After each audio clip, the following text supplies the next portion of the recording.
Baldur's Gate 3. High Cliff's Blueprints. Precise arcs and neatly drawn lines form the blueprints of 3 weapons, a great sword, a sickle, and a dagger.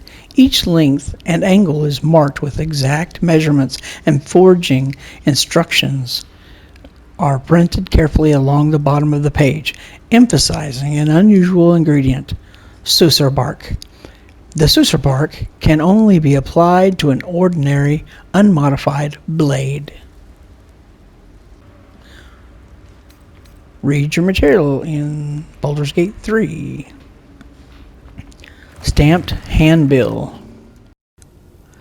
A scuffed handbill stamped with an extravagant seal boldly proclaims, "Adventurers wanted for perilous and profitable quest.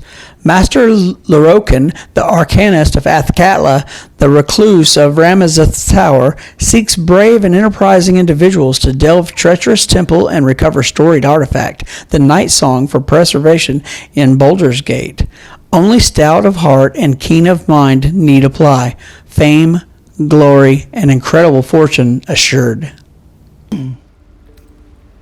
A rancid note.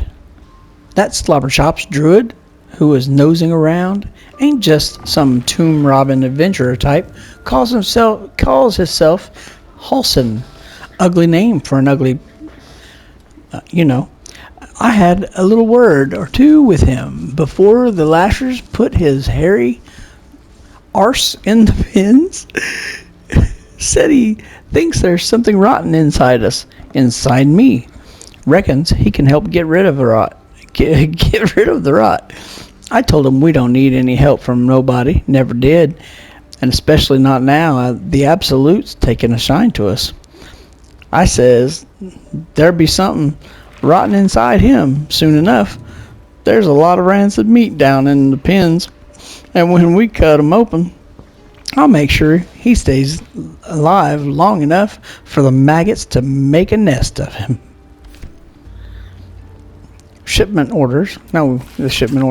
Deliver the chest to me unopened. Read the first sentence again. Open it, and I will know, because you will be dead. This is not a threat. This is what will happen if you open the chest.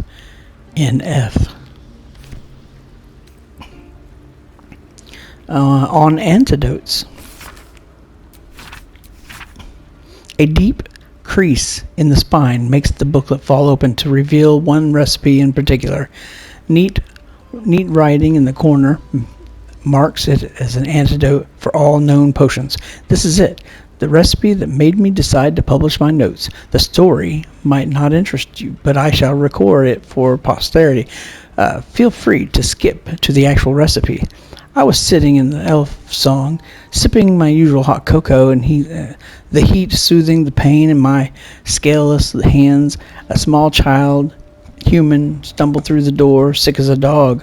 All the other patrons seemed like they wanted to help, but nobody could pay for an antidote for a stranger's child. Meanwhile, the ingredients were just laying around in the kitchen. Every single one of those people could have saved that child, but only I knew how. It felt like a crime. 1 bottle of antidote. Extracts needed. Salts of mugwort. Suspension of bullywug trumpet. Method. Slowly trickle salts into suspension. Stir clockwise until the concoction consistently turns almost chewable. It might turn slightly green, but this is purely aesthetic and has no effect on the antidote itself. And remember, when in doubt with alchemy, just recall the rule of 3.